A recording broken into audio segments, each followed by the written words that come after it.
Hello everyone, I'm Adhikari. I'd like to welcome all of you to the new episode of the Expert Talks show. Today we are going to have insights in neuroscience profession. My guest for today is Ezam Uddin. He has a Ph.D. in Neurogenetics and Immunology from the King's College in London. Currently he is working as a senior NGS Scientist at Oxford Gen Technology in Oxford, UK. So welcome to the show, Ezam. Thank you, RC. How are you? I'm good, thank you. So we're going to talk about your academic life as well as the professional career on this talk in next 30 to 45 minutes roughly. Okay. So I'd like to start with you about your schooling. Yeah. So can you start where you completed your schooling? Yeah, so primary years I did all my schooling in Nepal. Yeah. So I went to Kanti Ishwari Shishu Vidyalaya to do my primary school, and then later on I went to Galaxy Public School, finished my SLC there. So yeah, after SLC I basically came here. And so is that you decided to came here, or is that your parents? No, initially what happened, I was actually born here, and then my parents moved back to Nepal because my dad wanted to do, set up his own business there. So he moved to Nepal, and then when I was 16, like I finished my SLC, and he said maybe it's good for you to go to London and do further education. Right. Because my father so did. Basically, dad has a guidance. Yeah. He gave me some guidance that you should do that, and I wanted to do medicine. So initially when I was in Nepal, it was more about going into doing medicine or anything related to medicine was my field, but I didn't know exactly where I would want to end up. Right. So was the medicine profession was that your interest, or someone told me medicine is a very good No, field? it was my interest back then. When I was a kid. What triggered you to? I mean, lots of things. I mean, there was one of my uncle. He unfortunately he passed away. He had problem with his kidney. I'm sorry to hear that. Yeah, and then back then I was young, and then I was interested in nephrology, right, or anything to do with medicine. I was like, okay, as a young kid, you're thinking, how do I find cure for something, or how do I serve to the community? Right. And then I thought, maybe medicine or anything related to medical profession would be an ideal path for me. So yeah, finished my SLC, I came here, and then I was admitted to a school here in London to do A-levels. But that was like 20 years back? That was about nearly 20 years back, yeah. It's been a while, isn't it? It's been a long time ago. Yeah. So, so came here and did my A-levels in chemistry, biology and maths. That was a challenge in itself because, coming from Nepal after doing SLC, the schools here didn't know the system, how it works in Nepal for SLC. And probably language also a little bit of barrier, right? Whether we should let him do A-levels straight away or whether he should do some other course. And they were saying to me maybe I should do GCE O-levels, which is the same as SLC. And I said, if it's similar to SLC, why waste CBSE in India, isn't it? Yeah, why waste the time doing the same thing I've done in Nepal already? So I came and I said to them, I think I'm capable of doing A-levels straight away. So it took some time for convincing. How long the course was? It was a 2-year course. Right. Okay. I had to do a 3 months probationary time just to make sure that I can cope with the course. And they said if you can't cope, it's okay. We can put you on the O-level GCE course, and we'll see how to progress you. But luckily, I was quite good with the course, so I finished it in 2 years. So it sounds like you are a very good student. I was quite good at science back then. Always been good at maths and science. I wasn't very good with physics. Shall we say you are a bit smart than average student, or? I wouldn't say so. I mean, I think I'm just a hard worker. I don't think I'm a naturally gifted or anything. Okay. So finished the A-levels, and then I did my bachelor's in medical biochemistry. So which you said Manchester University? Yeah. So did the Manchester University, and then just after that I went to Prague as well. So was it for exchange course? Yeah, it was just an exchange. It's like a program you do. There's a university there called Charles University, and it was more in Prague. I was thinking of going into medicine after this course, thinking whether I should get into medicine. But then they had an option where I could go to Prague and study for a few months. So it was a good opportunity for me to see how the system works in another country. So it was good. I was doing anatomy, histology, embryology, immunology. So my interest in immunology and neurology started. So the degree is biochemistry? Yeah, medical biochemistry. Medical biochemistry. Yeah, that's what. So what's the difference between like normal biochemistry and medical? So biochemistry is, basically you can do biochemistry of anything. It could be like cellular level. Mm-hmm. But medical biochemistry, the reason why it was called medical biochemistry is in the final year, you had to choose any sort of specific disease that you're interested in, mm-hmm. and you have to do a research project on it. Right. Okay. And if you did that, you would just get a medical biochemistry, because we had options of biochemistry with molecular biology, mm-hmm. or biochemistry with medical biochemistry. These are the options. You could do molecular biology, or you could have done medical biochemistry. I'm sure like selecting or doing a degree in medical biochemistry, I think it's probably expensive at that time, or it was financially. I think someone has to have a bit of a strong background. Yeah, and you need to know exactly where you want to go after doing that course. For me, it was more like either I wanted to, because my mind was in either I want to go into medical profession, or I wasn't thinking about corporate world back then. I was thinking, how do I improve myself and choose exactly what field. So you are more focused on the research. Academic area than the professional career. Yeah. I was more trying to find out, what's the next thing that I would like to do from here on. Okay. And so finished my biochemistry, and then I was in my final year actually. I was interested because we were. So was it like 4 years degree? Yeah. And then in the final year, we were learning a lot about neurodegenerative disorders. And that's when I realized, this is the field these terms I are like. Sometimes really difficult for normal people to pronounce. So neurodegenerative disorders are anyone who has dementia, any sort of Parkinson's, or any sort of issues with neurodegenerative diseases, where there's degeneration of nerves, that sort of issues. So you basically completed 4 years degree in Manchester University. In Manchester, yeah. And you specialize on medical biochemistry. Yeah. Did you pick? Is there any like elective or project you have to pick on the final year?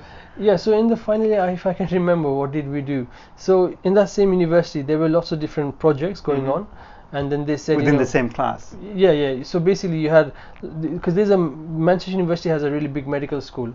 And I think it's quite popular in medical school as well. Yeah, the medical school is very good in Manchester. I would say it's one of the best in the country. And in that medical school, they had lots of projects going on, talking about you could do pharmacology or immunology. And I was looking into like neurodegenerative disorders. Right. And that kind of intrigued that maybe this is the field I want to go into. And then I was learning a lot about neuropharmacology and neuroimmunology in my final year. Right. And I wanted to do further. So that's when I decided I'm going to do a master's. Right. And I tried to apply for master's in Manchester, and also in King's College here in London. And I applied to UCL for the masters.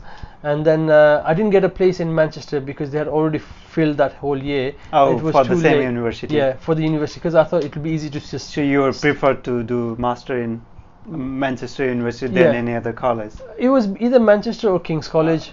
These were the two options, and I wanted to either do this one, UCL, or King's College. These are my three favorite ones. Right. The Manchester one, unfortunately, they didn't have any left, so I had to try and get another place. Or wait for next year. Yeah, so I didn't want to lose another year. So I thought, okay, I had applied to King's as well. So I went for the interview, and the interview went really well. And then I thought, if I get it, I'll go with King's College. So it was with a scholarship?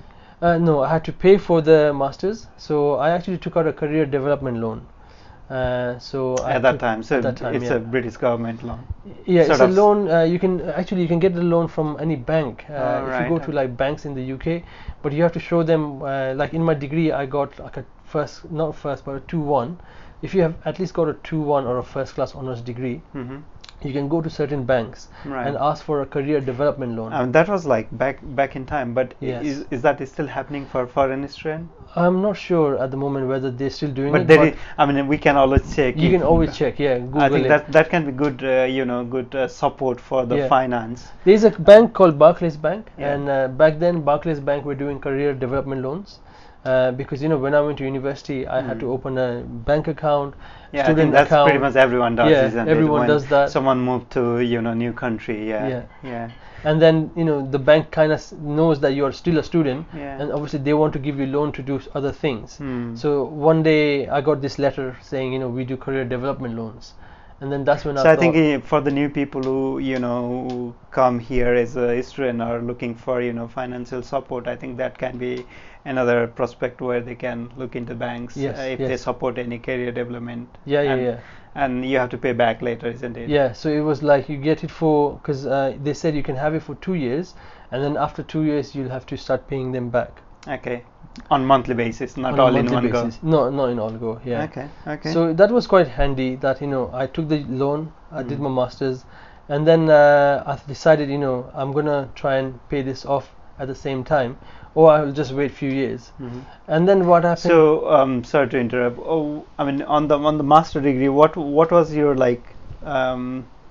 degree title? It was a master's in neuroscience. Neuroscience, yeah, right? I did it from Institute So of Psychiatry. from medical biochemistry to move to neuroscience. neuroscience. Yeah. It was because of the final year in my undergraduate years. So basically, your final year decided or sort of support. Yeah, I wanted to learn more into neuroscience. It's like the bachelor's was more just the basics. Like it was, deep, but it wasn't like how can I diverse myself into, because neuroscience is such a big field itself. There's so many different fields within neuroscience. So I thought I would go into neuroscience to understand which part of neuroscience I really want to study. Right. So yeah, did my masters in neuroscience from. Was it fun or was it very stressful? It was very stressful, yeah, because I was in the college at King's. There was quite a few doctors who actually were medical doctors, but they wanted to do neuroscience as a master's because they just wanted to not do more clinical work and do some clinical research so they can do some papers. Right. Okay. So I managed to meet some really nice, interesting guys who were, they wanted to do clinical research. So it's a very full-time, very busy. Yeah, it was a very hectic schedule. Year. Yeah. Where is King's College based? So King's College has lots of the one brands. you studied. The one I went to was the Institute of Psychiatry, which is in South London. All right. Okay. The main campus was in Waterloo. Okay. But the one I went to was this Psychiatry Institute. How's the friend circle when you? It was very good. I mean, I'm sure you must have experienced the London atmosphere. Oh, yes. With Yeah. Back then, because I moved to London from Manchester, and I was living in the south part of London back then, near Peckham, and the house I was living with, they were all students. That is quite lively area, isn't it? Yes, very lively area, and further like lots of young people there. Young people, yeah. And then there were these in my house. It was a very mixture of people from different academic background. There were students who were doing they were studying in Goldsmith College, right. A couple of students doing some kind of media, like editing and direct, I don't know the terms, but something to do with media they were studying. Right. So variety of. Yeah, and then I had a German friend who was doing engineering, and then myself, and I had few friends who were already doctors, very senior to me, but they wanted to write clinical papers. Right. So they were working and studying at the same time. So, how's the final or sort of experience from your master in King's College? It was really good. I mean, the information you have, King's College is very good for and it's quite popular. It's very popular in the globe as well. Yes. I mean, any field in medicine related to medicine, King's College is very good. And then for neuroscience, I had really good options because it wasn't just King's College in the final, because it was more of a research project. You are studying, but at the same time you're doing some research. So there were options where you could go and do research in different labs, not necessarily just for King's College. It could be UCL as well. So I had few months I could do some research in UCL, which is quite good, near Great Portland Street. There was a lab there.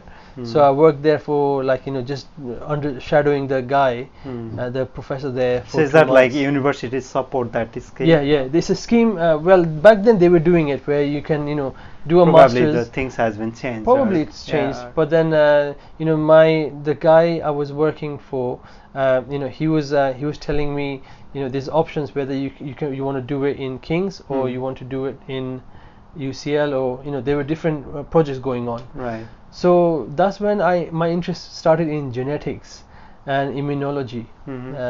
Especially neuroimmunology. So is that like you decided to pick that topic, or is that like someone? So the guy, the professor, told you, he while I was studying there, the professor was like telling me there are different options for you, what you want to do, and you could either go into a specific lab-based project where you create your own project and do a viva after that, or you can just do like a completely different off the lab kind of project where it's more bioinformatics. But my options were, because I was quite clear I wanted to go into the research side of things, so I managed to get a project with him, and I worked with him in that project, and it was such a good thing that in that year he had fundings, because the way the academic life works in the UK is you need to have funding all the time. Someone has to pay for it, isn't it? So the funding has to be there to further do your projects. So even for master projects. Yes. And then even to do PhD, because he had funding for projects, and he said to me, if you want to do a PhD, we can take you on. And I kind of thought, maybe rather than going into the working environment now, I'd rather focus on a project, a field that I like, and finish that, and then let's see how many doors open for me. So I did that. So I worked. So basically, you jumped to the PhD, or straight away. Straight away after I finished it. It's the same team, and then we decided, okay, they had a funding for one of the projects, and it was more like the pharmacology and immunology department. So I decided, okay, I'm going to go for it. So was those topic back then was quite popular, or they were popular? I mean, they're still popular. I mean, in the masters I was looking at like popular in terms of like career progress and like so that. There were times when I was looking at Alzheimer's, and then there were these proteins called the tau protein, and back then there was amyloid plaques, and there's always the back then, right, there used to be two kind of groups. One would only believe on tau proteins, one would only believe on beta amyloid plaques, right? Because these are the conditions, you see how the degeneration of the protein happens. So it's more like a process, two different process or principle. Both symptoms are there, like degeneration going on, and I decided I will work in this field and see where it leads me to. And I was interested in immunology back then, and so when I was doing the PhD, it was more like that was funded by the university. I didn't have to pay for it. That. That's good. Which was lucky for me. That they had the funding to pay for it. So you also get stipendium as well. So I wasn't paying for it, which was a good thing. And then obviously you get pocket money. I get some money as well, which was quite good. To celebrate on the weekends. And then after once you've done your doctorate, then you decide now what. So that was the challenging part, whether to go do postgraduate, more postdoctorate kind of a level once you research. finish the PhD. Because I wasn't sure whether I wanted to keep doing that. I think before we jumped into that one, I quickly like to ask, like, it's easier for you that because you were just continuing with the same professor, I believe. But I think for lots of people who have who finish master and then they move to the professional career in a corporate world, and if they want to come back to and do the PhD, probably they're linked with a professor during master. Probably it's it's on anymore. The side. So it won't be anymore. So I think with lots of people in my circle, there's sort of finding a bit of challenge. It is a challenge because when you don't have a professor, the funding. So what's your suggestion or sort of tips? I think I would say, like, if you've done masters and you're working and now you want to go on and do further PhDs, I would say, like, maybe do like a project, what you've done as your project in your master and in your corporate world, what you've done and what you want to do, maybe send that through, like, apply for lots of PhD programs. There's still fundings for PhDs, you can apply for scholarships. If you have a really good grade in your previous your schooling and your undergrad years, or your masters, and then if you write up like this is what I want to do like a personal statement about yourself, and why you want to do it, why you want to do it, where you want to go from there, and they will look at it as how you are as a person, because coming from a corporate world and doing PhD, it is a challenge. It's a challenge. Because you're leaving something completely and going into academic world again. So that transition is going to be very, very challenging for everyone. So I think like for you, do you suggest to people continue straight from master to PhD, or do you suggest to work and then come back? I think it all depends. If you have made a really good relationship in your masters, and if the luck is also a very important thing in this, that if the professor has funding, he would take you on to do the PhD, because he already knew how you was. Yeah, he knows like if I fund this project, I've got someone who can complete it, which is a good thing. But if you, let's say there's no direct contact with the professor and you've left the academic world for a while and you're doing corporate work now, you can still build that, maybe not with that professor, but you can apply to different universities, tell them about yourself, what you've done in the past, what you're doing now, how much experience you've got, and there is a possibility once they look at your statement, because they are looking for someone who's eager to complete the project as well, and they want to see that if the person is leaving corporate world to come and do a PhD, he's not going to just not do the PhD, he will complete it. Exactly. So they will know there is some sacrifice. He's making some sacrifices. Exactly. Okay. I mean, that's very good. So, I mean, you moved on to like PhD and then complete it, and then so how's the career, like finding the right job after PhD? So it was kind of okay for me, like because I was not sure whether I want to go and do postdoctorate research in the labs. So you had that opportunity as well? Yeah, I mean they were with saying the same professor. Yeah, but it's just like I wanted to explore not just specific project. I thought, okay, if I go to a corporate world, they have diversified portfolio. They've got lots of things going on, and I wanted to see where can I use my skills in different companies. So I decided, what I'll do is I'll apply for some jobs and see whether I will find a job in a. How's the job market at that time? Back then it was okay. I mean, I went through like there are lots of websites like Monster, Total Jobs, and lots of recruitment agencies. Reed, probably. Yeah, Reed is the main one, and Reed's the one who actually got me the job, because I sent them my CV. It was during 2009, I think. 10? Yeah, 2009, 10. Yeah. Okay. So I worked initially. I still before I worked. So pretty much like you have 10 years of time completing your academic. Yeah. It took me about a decade. Nearly 10 years. Yeah, just doing That's that. a long time, isn't it?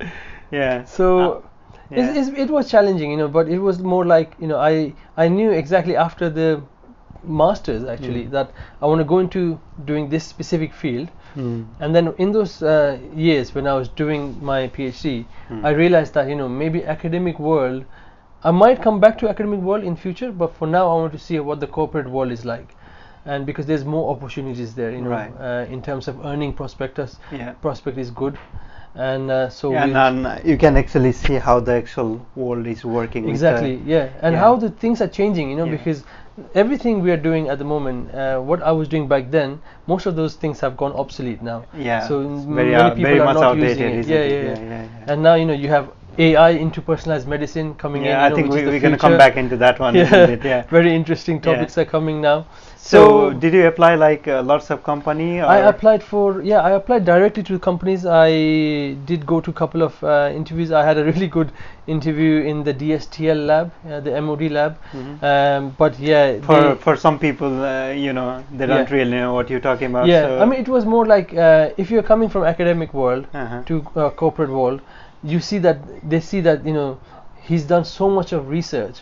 How is he going to fit into our environment? That can be challenging. That can be challenging for the company itself. For the company, because the guys come from this part of the world where he's done so much academic work, and now he's coming into a professional world. Right. So for me, it was more like I worked I managed to find a job through Reed in a company called Medimune in Cambridge.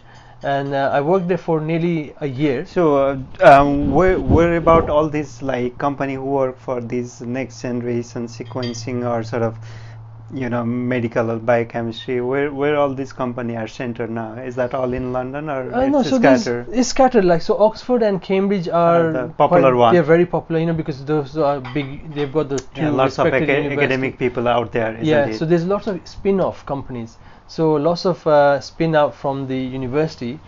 People are starting their own startups, and most of the professors they've started their own startups, and they've done like a spin-off from the university. So I mean, Cambridge has a very big science park as well, and so does Oxford. So what was the very challenging part when you jump into or sort of started your professional career? What was the very challenging part? I think the most challenging part was understanding that the corporate world runs on revenue model. That if the company is not making revenue, then they won't focus on research. The project that you're doing, will probably just get binned if the revenue is not there. So in academic world, it was more like the funding is there. You've got funding coming from different medical research councils. So the challenging part was understanding that if the project is not viable to generate revenue, there's no point doing those projects. So it was more like even the people who working behind, if they have even interest, they will just spend it out. Yes, that's correct. Because when you're in an academic world, you forget that the corporate world is all about revenue and cash flow, and how much profit they're making. And if they're not making profit, there is no point investing further in R&D. So that's one thing I learned.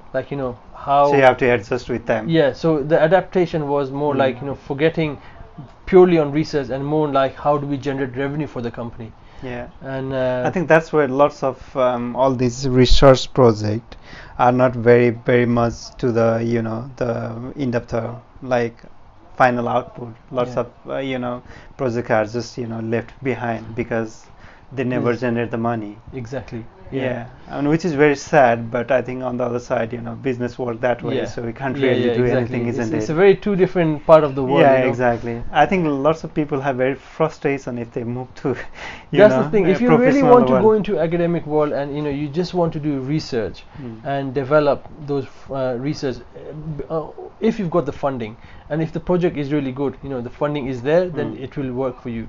But in the corporate world, it's very different. Right.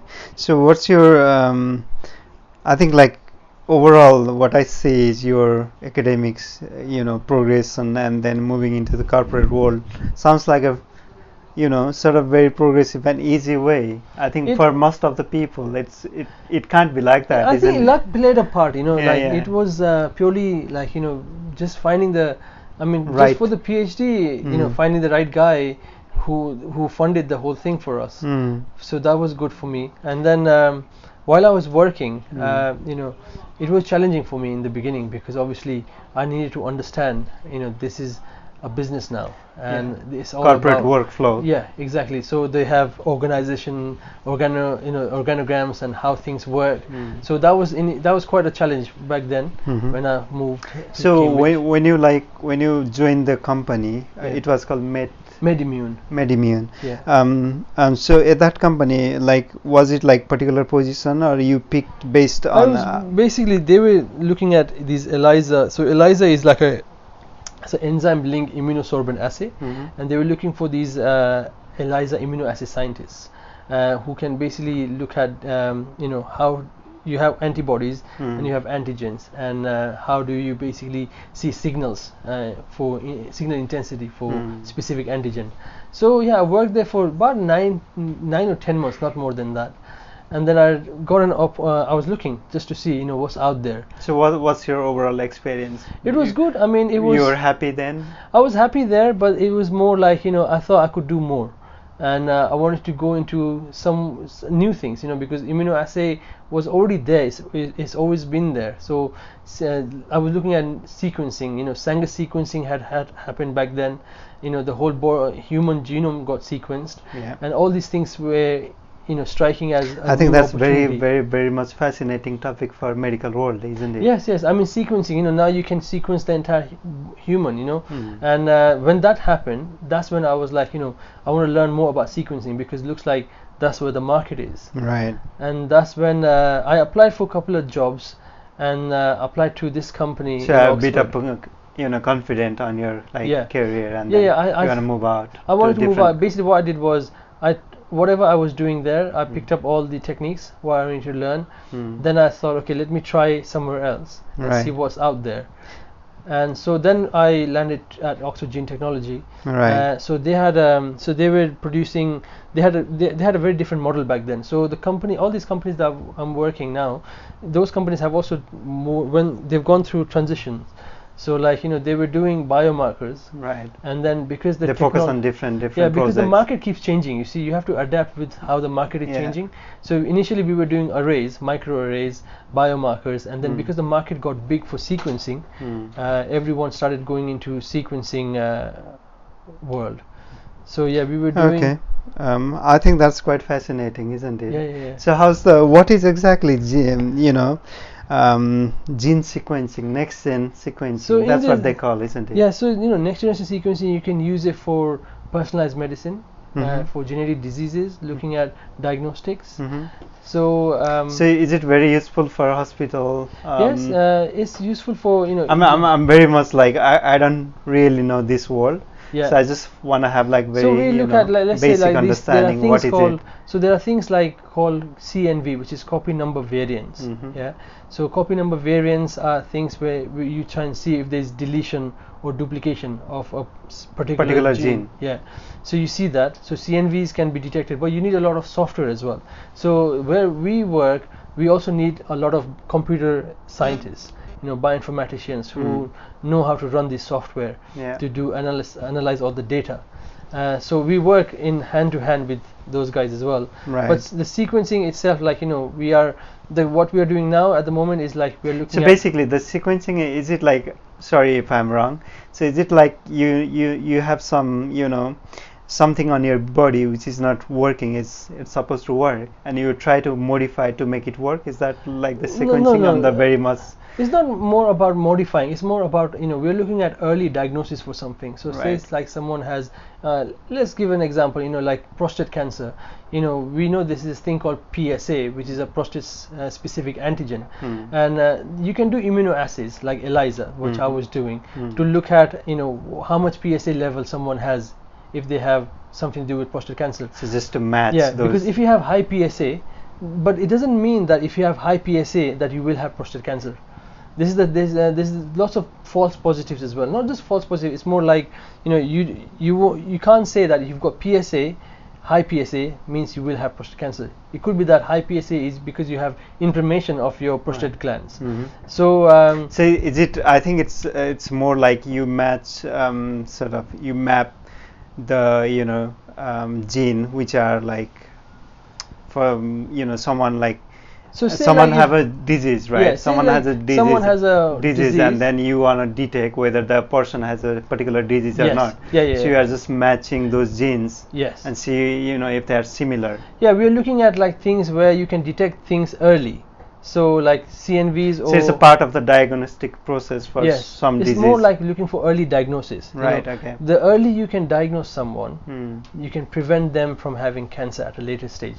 So say if you can diagnose someone who might have ovarian cancer or breast cancer in future, but if you can diagnose that early, then prevention can be prepared as well. And so it can be much cheaper to do the treatment. And then treatment is you can do the early treatment. So that's what the focus is on, looking for early diagnosis. So my question is let's say if two people have a prostate cancer, and do you apply the same process to detect the whether he have a particular cancer type or not, or is that depend on the person to person? So obviously what you can do with sequencing, the good thing is if you have two patients, you can load two people's sequence DNA, the hybridized DNA, and we can sequence them. And now with prostate cancer, we have specific genes. What we do is we look at different genes and see where the mutations are, or any deletions or insertions, whatever is there, and find those first and look at variants. We do this thing called variant calling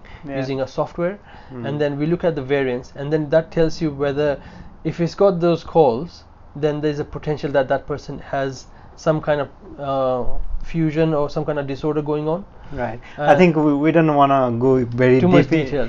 Too much detail for now. But I think like overall, like it's definitely helpful on the medical field. It's very field helpful because to detect the disease earlier. Yeah, you're looking at early diagnosis of something. So preventing. So how something. I mean, like for for the companies or for the hospital, how expensive it is to detect those things using this next gen technology? So I mean the next generation I mean like just to prepare the lab, it's probably really expensive, isn't it? I mean the lab is not though expensive, it's the actual so we use these sequencing platforms called MySeq.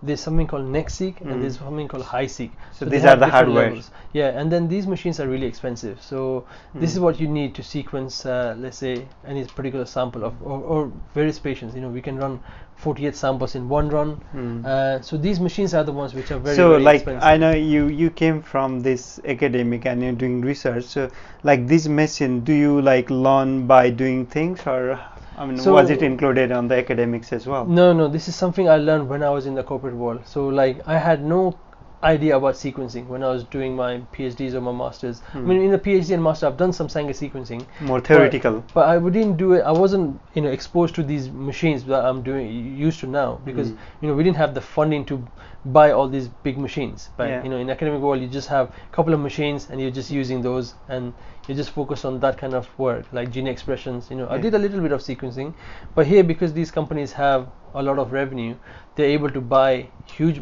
very expensive machines, and then we can run them. And I learned those things from guys who were working in that environment, who knew more about sequencing.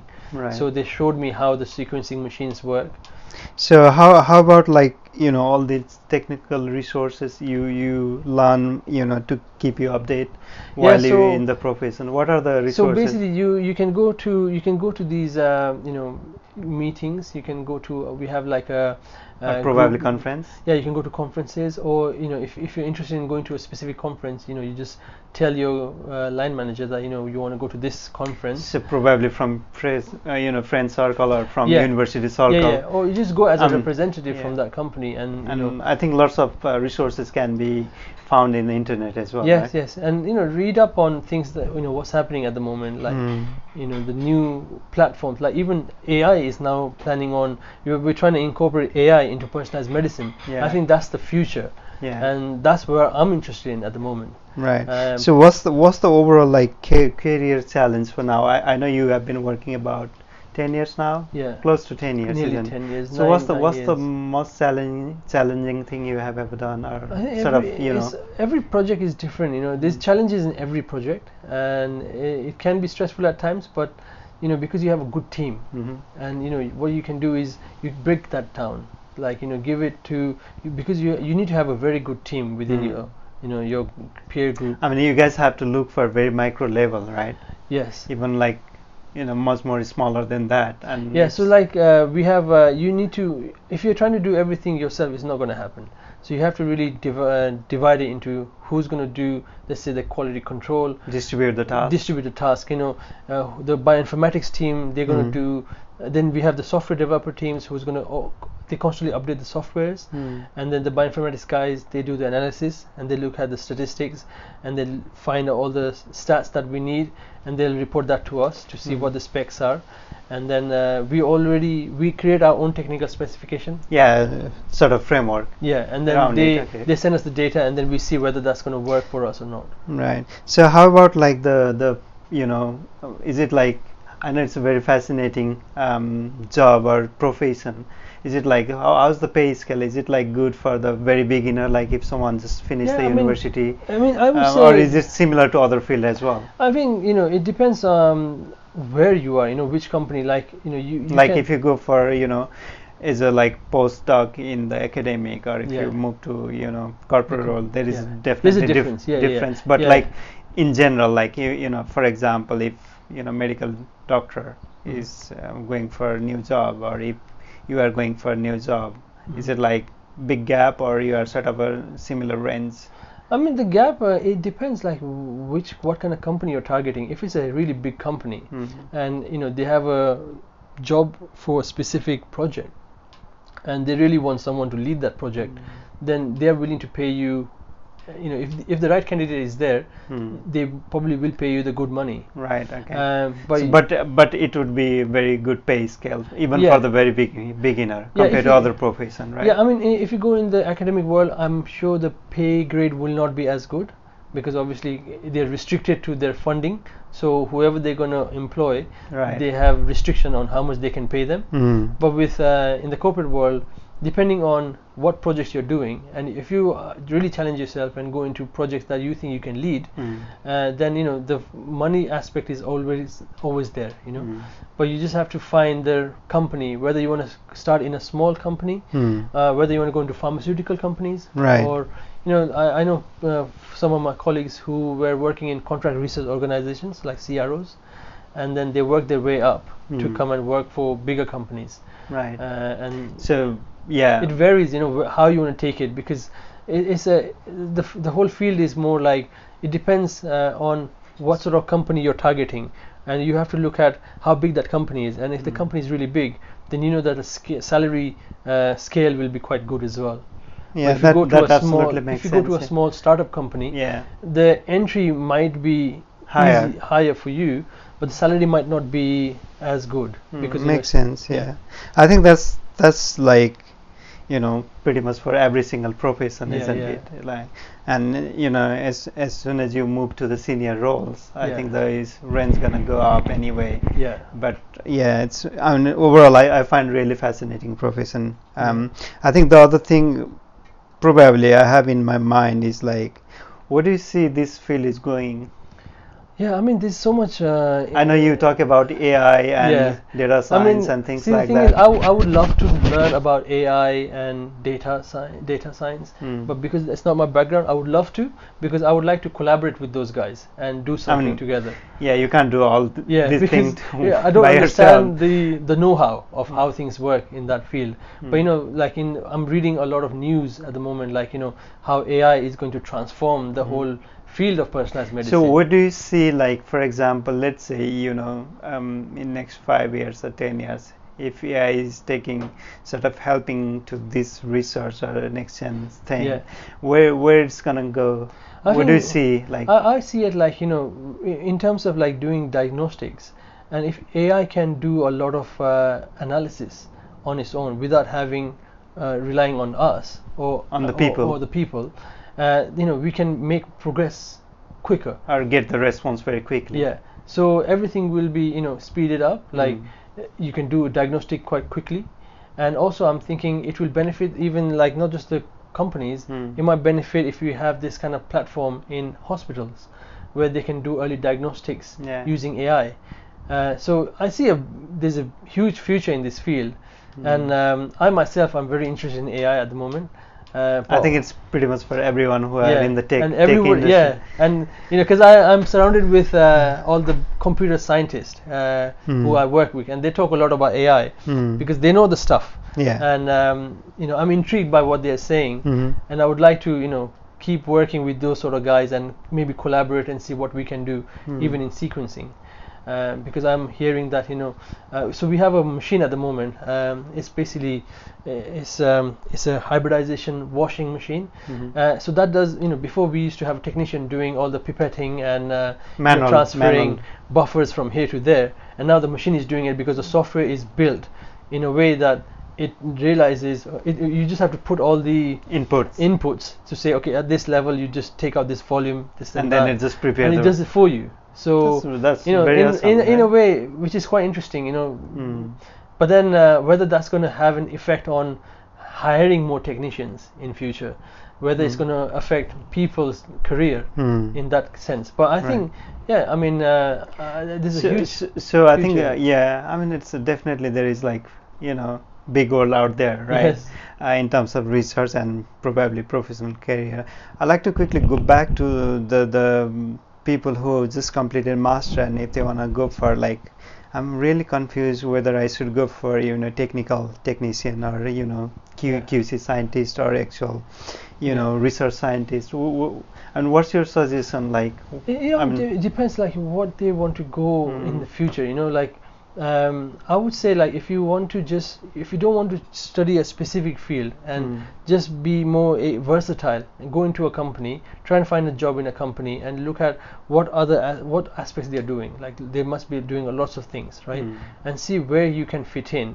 And then sometimes the jobs actually helps you to decide where you want to go. Yeah. Because you already have a bit of experience and you know how things gonna work. Yeah. That makes sense. Absolutely. Yeah. And I would say, like, in the future, it's always good to try and create something of your own. Like, if I had the funds, I would love to have my own sequencing lab.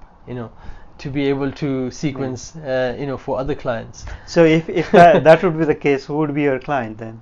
I mean, the clients can be found because we've already built contacts with lots of companies. So was it like hospitals or? It lots of hospitals here, and also we have North American clients, lots in America and also in Japan. So the thing with the thing is, this is such a big market. So how about, I mean, I know you came from like South Asian country. Yeah. What's the prospect there in terms of this research and profession? Have you done any sort of research or I think any updates? Even in South Asian countries, like in India or Nepal or China. I mean China is like probably moved forward. Even in India, I know there's loads of companies there. They're doing similar sort of things we're doing here, and I would like to see the same in Nepal as well. If we can have, but the only thing with these sequencing platforms are because they're so expensive. Yeah. Whether there's some kind of government funding. Yeah. I mean, I have like sometimes read in the news that like for example, if you want to do some DNA test for something like some investigation whether the criminal is actually linked with the victim or not. Yeah. I mean, it takes few weeks to get the results. I don't know, like if that relate to your profession or not. No, I don't know much about fingerprinting or forensic science. Yeah, so that's probably something different, right? Yeah, so it doesn't relate to your profession. No. Okay. But I think there are like challenges on those fields. There's challenges there. So maybe I don't know if technology gonna overcome that in future. It could do, because the technology is moving so fast at the moment. But I mean, like this neuroscience definitely gonna help on the health sector in developing country like in Nepal or any other country, isn't it? Yeah, and I think we have so many talented people all over the world, right? Correct. It's just like everyone is keen to learn more, and I think when someone is very keen to learn, I think they just someone needs to be just shown a direction, like because young people it's very difficult for them to find a path and say this is the path I'm going to take. But if there was someone they can look back and say, okay, I've got these backgrounds, this is what I'm doing. If there's like a bridging between the two, like this is the path you want to get to and you are the young person here, but if there's someone who can bridge the two, bridge the path and the student, we should build that in our developing countries. Right. So that absolutely makes sense, and lots of people I think sort of like not sure where they want to head out in terms of like future career and things like that, and this initiative can really make a difference for them, isn't it? Have a career I don't know, like a career advisor, I mean we are very much at the end of the show, very much on last few minutes, so I think before I wrap up, and what's your suggestion for like very fresh people who are sort of interested on neuroscience but they are not sure whether they wanna study in country like Nepal or India on their own country, or they should go out in foreign country where they have more exposure? What's your thoughts on that? I mean, it's first I would say do research, because it might be that in your own home country they might have lots of good labs, and first it's because the neuroscience is very diverse field. I would say get some experience, maybe do a master's, but look for a specific master course. Don't just do first speak to those universities who are doing the masters. So you really have to dig deep what you are interested in. Find out what you're interested in, and also read a lot of journals and papers, and look at what's happening in the world, what field is doing well. If you really want to work, because you have to adapt, because there's lots of transition going on in every field. right? And you need to be able to catch up with all the transition. Yeah. So I would say, do some research on what every university is doing in different countries, and then apply for that specific course. You don't have to go directly for a PhD. Correct. Do a master's or an undergrad degree, but make sure that you talk to your tutor about it, the academics about it, who know more about where the future is in the field. Don't just pick a project and just do that project because you think it will get me that qualification. I would say try and do a project that you think there's a future in that technology. If it can be linked to any technology, do that. Yeah, that absolutely makes sense. I have very last questions. Yes. Do you want to go back to your country and live there, or you are happy sort of stay here in terms of like career thing, progress? I mean, I would love to go to Nepal and do something there. I mean, even now I'm even thinking like what I've done here, if I could transform and just take what I've learned here, take it to Nepal and do some kind of joint venture with people over there in Nepal, like the labs there, and talk to them and see like if we can work together. And maybe my future dream would be to like have my own sequencing lab at some point, if I had the funding, if I could get the funding for bank loan or something, because these machines are really expensive. I'm sure if you have really good idea, probably there are quite few people out there who are really interested in funding. I'm sure. I think you just have to find the right people connected, isn't it? We just need to find the right people and be able to collaborate with them. Maybe like-minded people who are also thinking of the same thing. How do we bring two technology together? And if they've already got the workforce there, why do it here when it's so expensive? Yeah, correct. Yeah. I think that's all for today. Thank you very much for this. So we're gonna take questions on our comment box. So if you have any questions or if you wanna ask anything to our expert Ezam, you always welcome to email us at the.expert.talks@gmail.com or hello rcadhikari@gmail.com. So thank you very much for watching, and keep subscribing our channel. We will come up with a new expert on the next. So thank you very much.